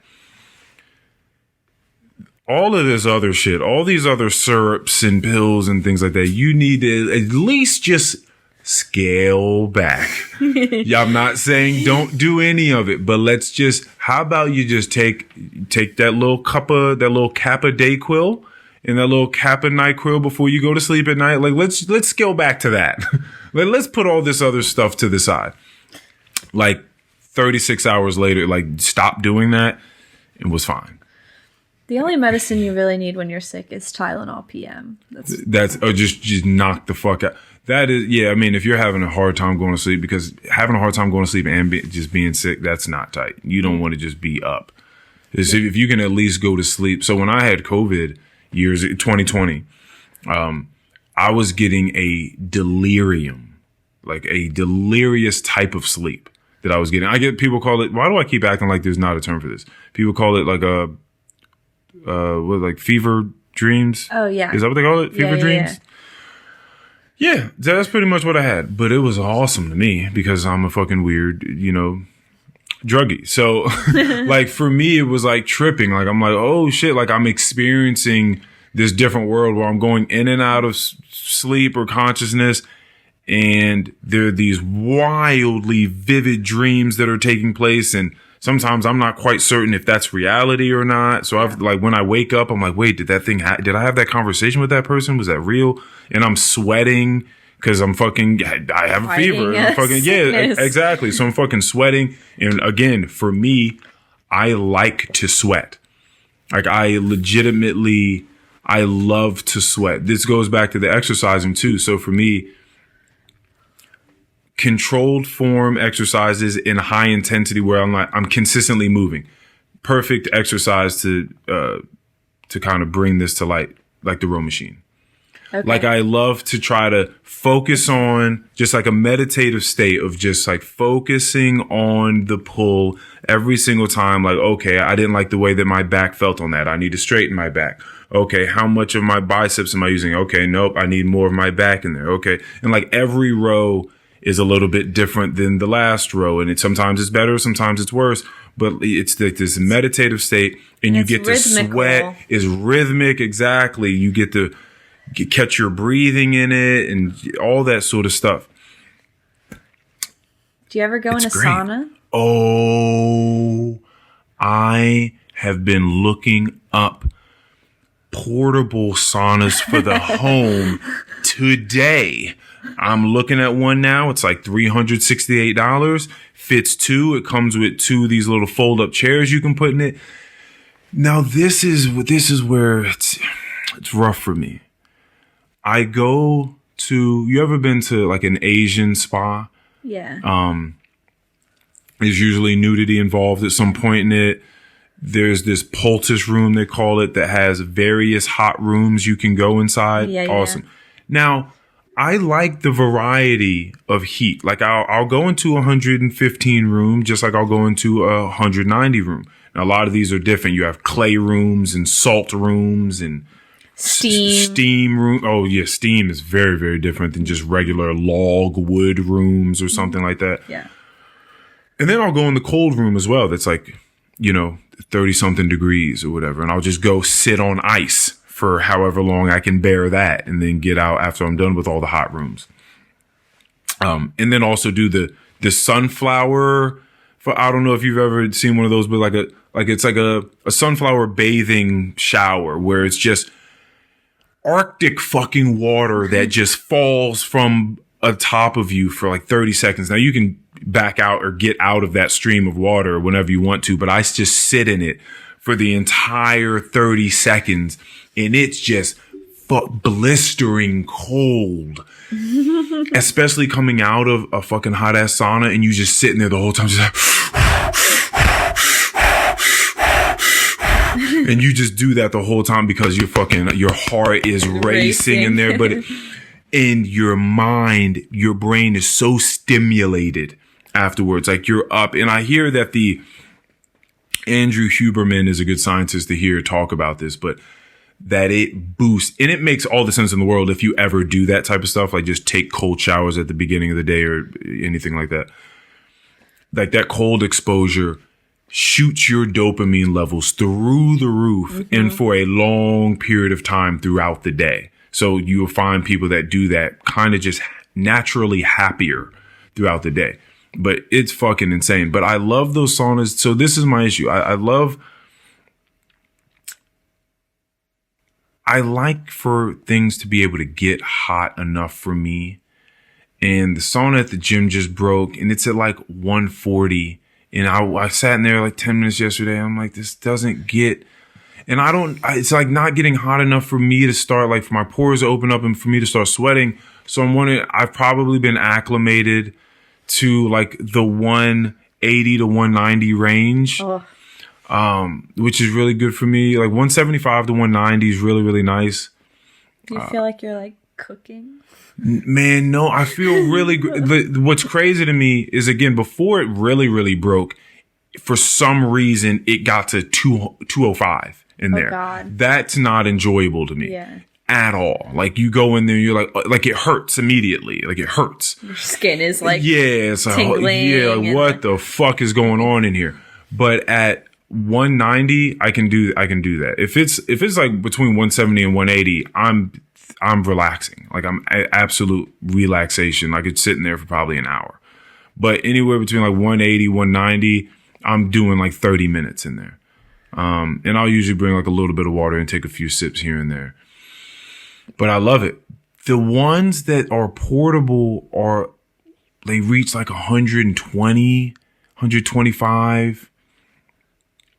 And I don't know if maybe that'll be good enough if it's this small enclosed area and it's not like it is at the gym where people are walking in and out of it all the time and there's these fucking you know what I mean? Like, it's not fully designed dimensionally to map against the threshold. So there's always these little cracks where air is getting in and out. So it might be different. So 122 in this little fucking zip tent that I would pretty much have in my home, maybe that would be better.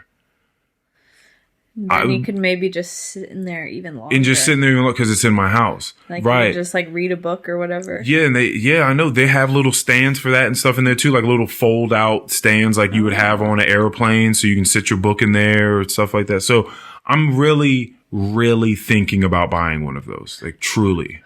I can never last longer than like 10 minutes in the sauna at the gym. What do you know how hot yours gets? I think like 150. 150? That's okay.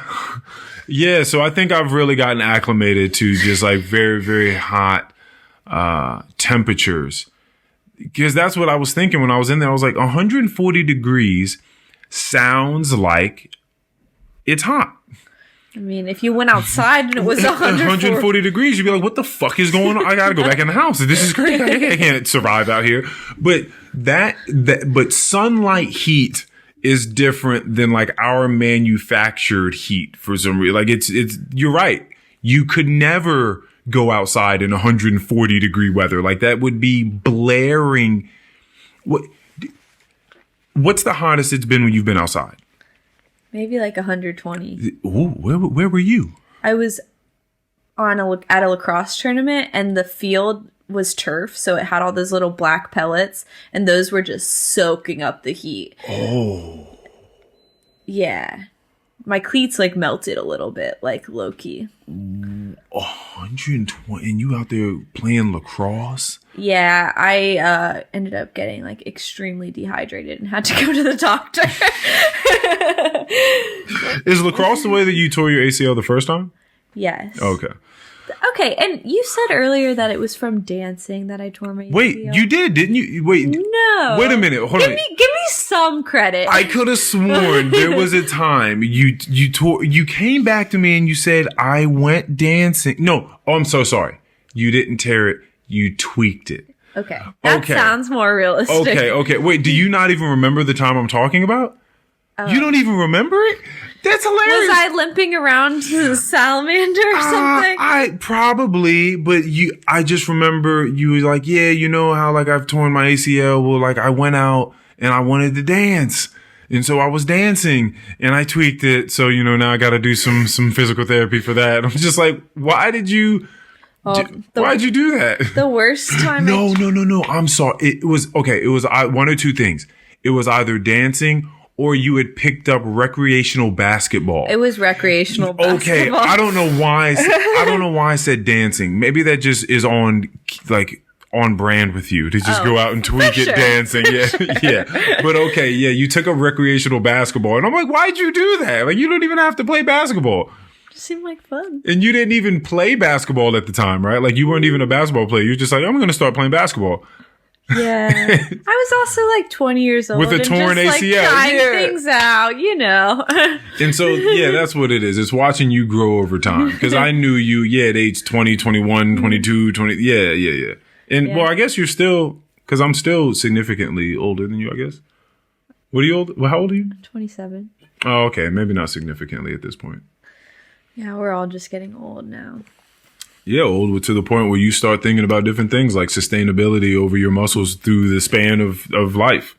Yeah, I think it took a second for me to realize, like, I have to have this knee for my whole life. Like, well, yeah, unless you plan on doing one of those wild ass, again, I don't understand how it works, knee replacements. Oh, I'm sure I will need a knee replacement at some point. It's pretty inevitable. Jeez Louise, man. After all my surgeries, I have like almost no meniscus left. And you know, like your meniscus is like the cushion between the bones, keeping them. That fucking guy, you know David Goggins? No. The like marathon runner. He's just like this crazy personality. He was an ex Navy SEAL. You find him on Instagram. He's just like the hardest man alive. And he's just constantly exercising and telling people to get up and push past the bitch inside of you that says, no, so I'm going to stop. I'm going to quit. And he's just one of those super motivational dudes. He went from being like over 300 pounds and now he's cut like a Greek god. Oh, it's nice. Just like, just wildly intense guy.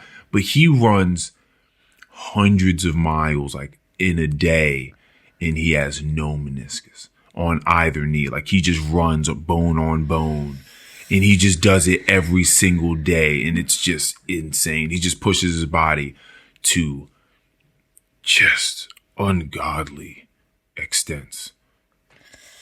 Jeez. Yeah. So I'm not saying you need to become him, but I'm just saying, you know, yeah, take care of yourself. But yeah, as long as you continue to do what it is you're doing and, you know, keep your muscles strong around all of those ligaments and stuff. Hopefully that gets you through for a while. Yeah, I think I had a bit of like a wake up call the summer before I started school. Cause like that was 2021. Gyms had been closed. I hadn't really been exercising that much. And I went out like, when you went to Richmond, did you go to the river at all? No. Okay, so they have this huge like park system in Richmond where you can like go do hikes along the river and then kind of like jump out on the rocks and get and like swim and lay out on the river. So I'd gone out with a friend and we had walked like maybe like we had like hiked like 2 miles around the river and then like decided to go get in the water and swim and like go out to the middle of the river by jumping on rocks. Very nice. It was fun. That sounds like fun. And, you know, I hadn't even been drinking. I had 1 beer and we're walking back and I just like go to jump on a rock and I slip and my knee just goes and like it, like I basically like retweaked it. And then we had to hike like that 2 miles all the way back to the car after I just like tweaked my knee. I was crying the whole time. I was being real dramatic and I go to the doctor and the doctor is like, all right, like let's get you an MRI. He looks at the MRI and is like, okay, how, like you're 27, like this looks like someone who is like in their 50s. Like the amount of damage you have in your knee, like you should never run again. You should never jump again. You should basically keep exercise like super light and low intensity for the rest of your life. And I was like, okay, first of all, I'm just going to listen to my body. And if it tells me that I need to like keep it lighter, I will. But I like getting told like I was 25 at the time too, getting told at 25, like you should never do any of these things again. I was like, whoa.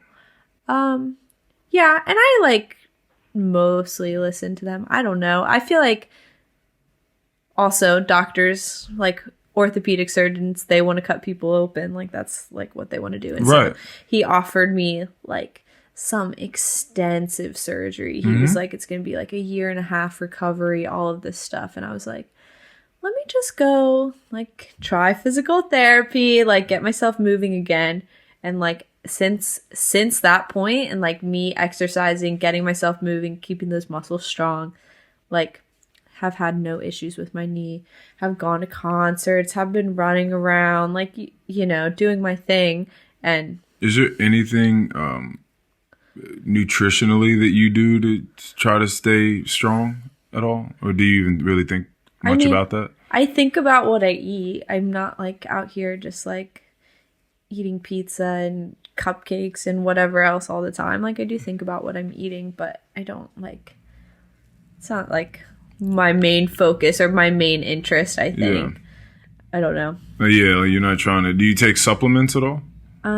Like daily vitamin C. Sometimes I take some turmeric. Is the daily vitamin like a multivitamin type of the deal? Yeah.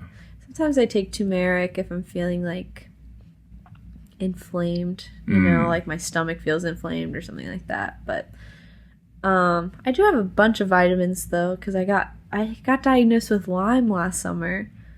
Lyme disease? Yeah. So what do you... Okay. What has that been like? It was kind of random. Of course, I was at Bonnaroo.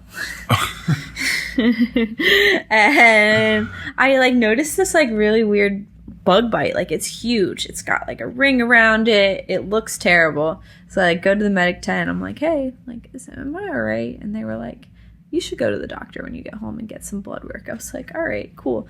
So I get my blood work. I go to the doctor. I never had any symptoms. I just had that weird bug bite. And I was like, hey, like, I had this weird bug bite. Like, I think I should get tested for Lyme. He was like, yeah, sure. I come back positive. I'm on this ridiculous round of antibiotics. I'm taking antibiotics 4 times a day. Absolutely destroying my stomach. I couldn't eat. Like, it was a really rough. And I was on antibiotics for, like, over a month. Wow. And because that's, like, supposed to kill Lyme. And he was like, well, we caught it early, so we should, like, really try and, like, go for it. So I'm on all these antibiotics. I'm not really able to eat much. So I did get some more, like, supplements at that time because that wasn't upsetting my stomach. That was something I could digest, make sure I'm getting the nutrients. But, yeah, after the antibiotics, got more blood work. The Lyme isn't gone. He was like, just monitor yourself for symptoms. And I'm like, okay. If I get symptoms, go back to the doctor, I guess. But there's no preventative measures to, like, make sure that symptoms don't come up in some robust way, or that the proliferation of them doesn't come back in some profound way. I mean, he was like, you know, it seems like you care about your health. Like, I eat my veggies, I work out, etc. And he's like, you know, I was like, is there anything more I should be doing? And he was like, no, just keep an eye on your symptoms. But, like, some of the symptoms are, like, fatigue, like, tiredness. And I'm like, I really don't know if I can differentiate that from, like, being a student. Right, yeah. But, yeah, I don't think I've had any symptoms. Just, I now have Lyme. I don't know. Yeah, like, what that even means, like, to just say, because it is something that's perennial. Like, this is just an ongoing, like, wouldn't you have Lyme, like, you have Lyme? Yeah, and it's like other symptoms are like joint pain, and I'm like, is it joint pain from Lyme? Is it joint pain from all my injuries? Fuck, that's what's crazy about the preventative measure. The, what do you call it? Elimination diet. Like, or just elimination trials, you know, in people's lives where they're trying to figure out the root of some, like, allergen symptom, or something that they have going on. Exactly. So now they're just going back, and I've known people like, okay, I have to try to cut out, like, these 30 foods, but I have to cut out these 30 foods throughout, like, the next fucking year or something, because you have to stop eating, like, this type of food and then track how you feel for, like, another week or a couple of weeks, just to see if that food has anything. And then you know, there has to be some reemergence of that food. Like, you reintroduce that food, and then you drop another food out, and then you're doing this thing. Like, that's painstaking. I mean, I'm certain that people have gotten a lot of useful data from doing that, but man, that's a hell of a journey. Just like slowly dropping things out and substituting things and trying to figure out like what exactly is causing this pain? What is causing this lethargy? Like, is it that is this disease that I got diagnosed for that he's saying is benign at this point? Yeah. Like, or is it not? Is it me being tired because I'm fucking studying for my life? You know, worried about this fucking practical exam I have coming Right. up? Or like, is it because I just went to that fucking concert that I knew I shouldn't have been at? You know what I mean? Like what the fuck is going? That's a lot to try to. It's a lot of factors and variables to try to experiment with whilst you're trying to live an adult life. Yeah. With obligations. Yeah. No, I think like if Lyme disease is affecting me, like it won't be clear to me until I'm out of school. Unfortunately. Oh man, and how long is that? Because I've known a few of you people that are just like lifers, just loving school, in school, going to school, getting this master's, this doctorate, this, that, and the third, mad diplomas. So how long does your schooling look like it is persisting for? So I've been in school for 1.5 years now, and I have another 1.5 years ahead of me. Okay. But then you can call me Dr. Court. Is that what you're going to go by, Dr. Court? Maybe. Dr. Court's PT. That'll be, yeah. Would you go there? That'll be awesome. Yeah, I mean, sure. But then again, I see now you're working with, well, whoever you get to work with. Like, these are mostly athletes. You want to work with elderly people. I want to work with old people, yeah. Yeah. Yeah, so this summer I'll be at like just a regular outpatient clinic. So I'll probably see a little bit of everything, anywhere from children to, elderly, because everybody gets hurt. And what is it specifically about elderly people that you want to be around? Do you just like old people more? Or? I like old people more, and I think like exercise and movement, like we've already talked about, is like already like keeping someone's longevity, but also like exercise movement can fight, as you get older, you're more likely to have hypertension, you're more likely to have diabetes, all of these things where exercise is actually like one of the best treatments. Like the cure, yeah. Yeah, so it's like I feel like it is like more meaningful, like it can be more meaningful to them to keep moving, can be more meaningful to them to keep their independence and to keep their ability to go to the grocery store and walk around the block and all of these things that like seem like kind of mundane to you when you're younger, but become so much more meaningful as you get older and you see people around you not being able to do, like not being able to take a shower by themselves or like all of these things. And have you already heard in your field the maxim of don't do anything for people that they can do for themselves? Has that come across yet? Yeah, absolutely. Yeah. We always want to work within someone's abilities. So, like right now I'm in acute care, like I said, and it's the hospital setting. So like a lot of what we're learning is like, can we like lift someone out of a hospital bed? But we're also always instructed, see what they can do first. Like always see what they can do. If they can get themselves out of bed, why are you lifting them? So agreed. Why are you putting your body under stress for that, Yeah, and debilitating them simultaneously. Yeah. So it's always just like working within what someone is capable of and then making them capable of more. Well, I'm proud of you, one, because again, I got to see, it's not like I was there as a mentor and I got to see the whole thing, but just again, knowing you from age 20 to where you are now. So we've known each other for 7 years then, right? And like, I don't know how you put up with being my friend at 20 years old. Well, the same way that fucking you put up with me when I was 25, I guess. Yeah. Like, it's just, we were drastically different people back then. You know what I mean? It's so funny to think about. So, yeah, it's just been really cool to see you talk about this thing that you wanted to study and do and how that was going to look for you. because I think at first you were mostly talking about athletes. Oh yeah. You know, and like so now seeing how that has evolved along with just you as a person and how you carry yourself and talk and the things that are on your mind, and then seeing you here 7 years later and you're here and again it's like, oh fuck, you're doing that thing that you were talking about. Like that's always, I always love to see that happen for people. Yeah. Just like you just keep doing it, keep your mind there, keep steady.